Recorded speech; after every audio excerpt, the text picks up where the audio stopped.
বড় বিস্ময়ের কথা, কোনো মানুষ একজন নারীকে পর্দাবৃত অবস্থায় পোশাকের উপর দিয়ে দেখবে, তার প্রকৃত সৌন্দর্য অবলোকন করা ছাড়াই অন্তরে তার সৌন্দর্য ও লাবণ্যতার কল্পনা করবে।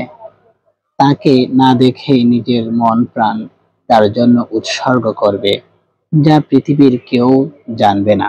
এতে কোনো সমস্যা নেই। কিন্তু সমস্যা পরবর্তী অবস্থা নিয়ে। এরপর অন্তরে নিকৃষ্টতম অনুভূতি লালন করতে শুরু করে, তাকে হৃদয়ের কল্পনায় স্থায়ী করে ফেলে।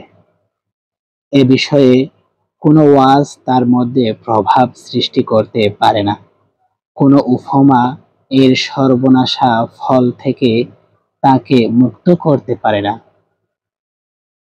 সে সব সে কেবল একই চিন্তায় মশগুল থাকে। এমনকি সে ভাবতে থাকে যে পৃথিবীর এই একটি নারীই তার প্রয়োজন। ওই নারী ছাড়া তার জীবনের সবকিছু অর্থহীন। এটা এটা একান্তই নির্বুদ্ধিতা, হতভাগ্য ও অসভ্যতার চিহ্ন। যে ব্যক্তি প্রবৃত্তির দাসত্ব করে, সে দুনিয়ার মানুষের দাসে পরিণত হয়। যে ব্যক্তি প্রবৃত্তি ও রিফুর কাছে পরাজিত হলো, সে সকল কল্যাণকর বিষয়ের তৌফিক হতে বঞ্চিত হলো। হযরত আবু হুরায়রা রাদিয়াল্লাহু তাআলা আনহু হতে বর্ণিত, নবীজি সাল্লাল্লাহু আলাইহি ওয়াসাল্লাম ইরশাদ করেছেন, আদম সন্তানের ভাগ্যে জিনা লিখে দেওয়া হয়েছে, অবশ্যই সে তাতে জড়াবে।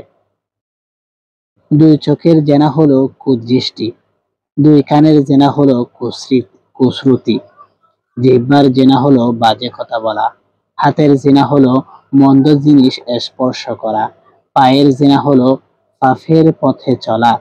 কলব আসক্ত হয় এবং আশা করে, তারপর লজ্জাস্থান তাকে সত্যায়ন করে বা মিথ্যারোপ করে।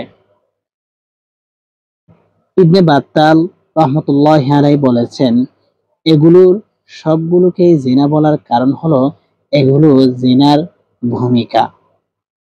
অতএব এমন নোংরা গল্প ও উপন্যাস পাঠ করা অনেক সময় চোখের জেনা হয়ে যায়, কেননা যখন তা পাঠ করা হয় অন্তরে তার খারাপ প্রতিক্রিয়া ছড়িয়ে পড়ে।